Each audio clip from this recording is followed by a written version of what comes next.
यह कहानी है एक बाप और बेटे की जो स्कूटर पर कहीं जा रहे होते हैं।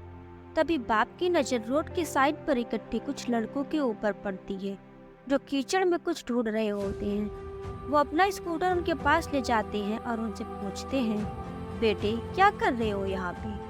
तो उनमें से एक बोलता है, आपको दिख नहीं रहा है, सामने यह सोने का फल है, हम उसको पाने की कोशिश कर रहे हैं। उसके बाद पिता का ध्यान जाता है सोने की फल की तरफ जो चमक रहा होता है। फिर उसके माइंड में कुछ इमेजिनेशन बनने लग जाती है कि काश ये जो फल है मेरे बेटे के पास होता, तो न सिर्फ उसकी बल्कि मेरी भी जिंदगी बदल जाती। तो बिना कुछ सोचे समझे पिता अपने बेटे को धक्का मार देते हैं उस कीचड़ में और बोलते हैं कि तुझे किसी भी कीमत पर वह फल लेकर आना है। लेकिन बेटे को वो फल नहीं चाहिए होते हैं, उसके अपने कुछ और ही सपने होते हैं। वो बहुत कोशिश करता है अपने पिता को ये समझाने की कि मेरी खुशी इस फल में नहीं है, मेरी खुशी तो कहीं और है, मेरे सपने तो कहीं और हैं। लेकिन उसके पिता उसकी एक नहीं सुनते। वो उसे धक्का मारते हैं उस कीचड़ में और बोलते हैं, मैं तुझसे पूछ नहीं रहा हूँ, मैं तुझे बता रहा हूँ कि वो तुझे लेकर के आना है।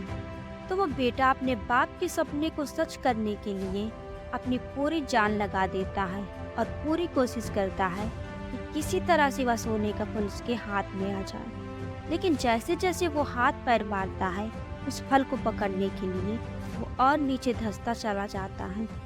फिर जाके उसको पता लगता है कि ये कीचड़ नहीं, ये तो दलदल है। वो चीखता है, चिल्लाता है, अपने पिता को आवाज लगाता है, लेकिन उसके पिता उसकी एक नहीं सुनते। बोलते हैं कि बहाने मत बनाओ, और भी लोग हैं वहाँ पे जो कर रहे हैं, जब वो कर सकते हैं तो तुम क्यों नहीं कर सकते? तो एक बार वह फिर से कोशिश करता है और अपनी पूरी जान लगा देता है, लेकिन उसके बाद भी उसके हाथ में कुछ भी नहीं आता और वो धीरे धीरे धंसता चला जाता है और मर जाता है। तब जाकर के उसके पिता को एहसास होता है कि उससे कितनी बड़ी गलती हो गई।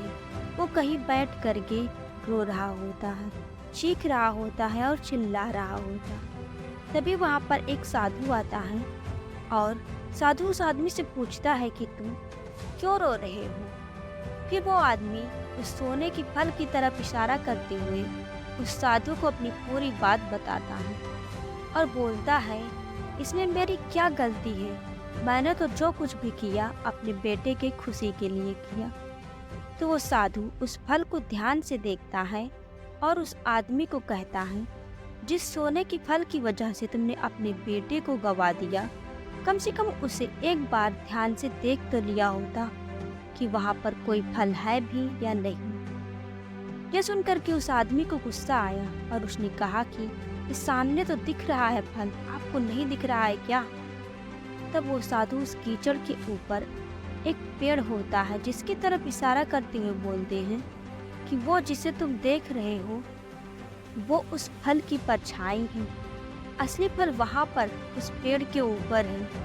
फिर वो साधु उस आदमी को बोला कि अपने बेटे को जबरदस्ती धक्का देने के बजाय और उसको बताने की बजाय तेरी खुशी किस में है, अगर तुमने उससे पूछा होता कि बेटा तू क्या चाहता है, तेरे क्या सपने हैं और तेरी खुशी किस में है, तो न सिर्फ तुम्हारा बेटा जिंदा होता बल्कि हो सकता है कि उसके हाथ में वो असली सोने का फल भी होता।